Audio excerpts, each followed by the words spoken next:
Uma das maiores lutas da juventude na vida cristã é contra a pornografia.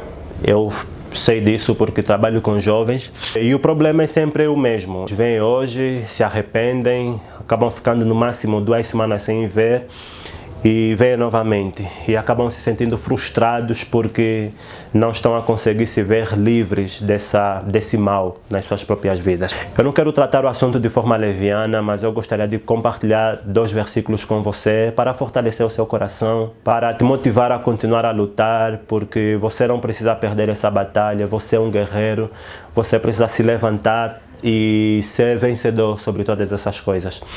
O primeiro texto está em Lucas 4 e fala sobre a tentação de Jesus Cristo no deserto. O evangelista relata tudo o que aconteceu enquanto Jesus era tentado, isso só para mostrar que Jesus foi tentado assim como você é tentado e se calhar em uma intensidade um pouco maior que a sua, mas ele venceu, ele não pecou e a Bíblia mostra que ele saiu vencedor em todas essas situações que tentavam tirar Jesus do propósito de Deus. E acredito que nós estamos na mesma situação. Nós temos uma grande luta em continuar aquilo que o Senhor começou, que é expandir o Evangelho por todo o mundo. O Senhor conta conosco.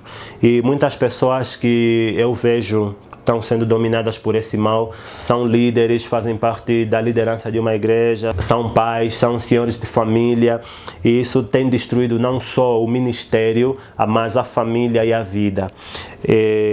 Então, Jesus venceu toda a tentação e você sabe disso. O diabo tentou nas suas fraquezas, assim como você tem sido tentado, e Jesus venceu. Essa história toda você já sabe. Eu queria que você prestasse atenção no versículo 13 do capítulo 4. O evangelista escreve o seguinte: passadas que foram as tentações de toda a sorte, apartou-se dele o diabo até momento oportuno. Bom, depois do diabo tentar Jesus e não conseguir, ele afastou-se de Jesus até momento oportuno. Isso significa que o diabo não foi de vez, não foi longe, ele não foi embora, ele colocou-se perto de Jesus esperando uma oportunidade. Ele se colocou ao redor de Jesus à espera de um deslize, à espera de qualquer coisa para tentar Jesus, à espera que uma fraqueza se manifestasse para tentar Jesus. E ele não foi embora, provavelmente esteve presente durante toda a vida e ministério de Jesus. Tudo só para fazer com que Jesus fracassasse no plano que Deus tinha para com a vinda de Jesus aqui na terra. Mas o interessante é que o diabo se retirou esperando o momento oportuno. E até hoje, vocês me ajudem se encontrarem um relato na Bíblia, nos Evangelhos, em outros livros, um relato de Jesus a ser tentado novamente.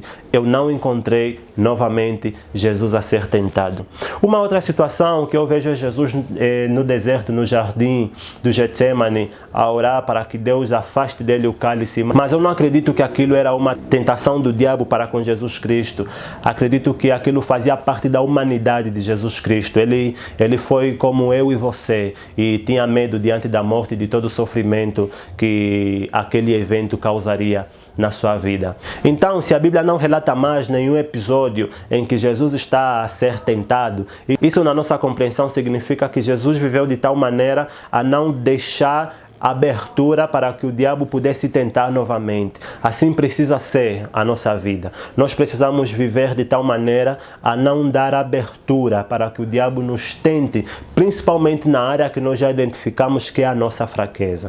Apesar dele andar ao nosso redor procurando o momento oportuno para nos deixar cair, mas você precisa estar atento para que o diabo não te vença nessa luta. Você precisa perceber quais são as maneiras como ele te tenta. Se é quando você fica até tarde na internet, se é quando você compra uma revista, se é quando você assiste um filme, você precisa estar atento a isso. Você não precisa mais ter registrados na sua vida momentos de fraqueza, momentos de tentação e queda, porque você está antenado, você está a fazer guerra, você está acordado, você não está a dar brechas. O que acontece muitas vezes é que nós não olhamos para as nossas fraquezas, nós não prestamos atenção para as portas que estão abertas na nossa vida. E aí o diabo vem e tenta e nós caímos com certeza. Na luta contra o pecado, nós precisamos fazer guerra. Na luta contra o pecado, nós precisamos estar atentos como soldados. Só assim nós seremos vencedores. Um segundo versículo que eu gostaria de ler para vocês, eu disse que leria 2, está no livro de Hebreus, no capítulo 12, o versículo 4. O escritor de Hebreus diz o seguinte: Ora, na vossa luta contra o pecado, ainda não tendes resistido até ao sangue. Além de nós termos uma juventude que não controla as suas áreas de fraqueza, nós temos uma juventude também que não luta contra o pecado até sangrar. Nós temos uma juventude que acaricia o seu coração, que acaricia a sua carne. O escritor de Hebreus está a dizer que na luta contra o pecado vocês ainda não lutaram até sangrar, até doer. O problema é que no primeiro momento que a coisa começa a apertar, que a coisa começa a doer, nós acabamos cedendo à tentação. E por que isso acontece? Porque quando nós desacostumamos a nossa carne a determinadas coisas, nós sofremos. Se você já está acostumado a ter prazer pela pornografia, se você já está acostumado às drogas, você está acostumado a alguma coisa, e você começa a desacostumar o seu corpo a ingerir essas coisas, você sofre.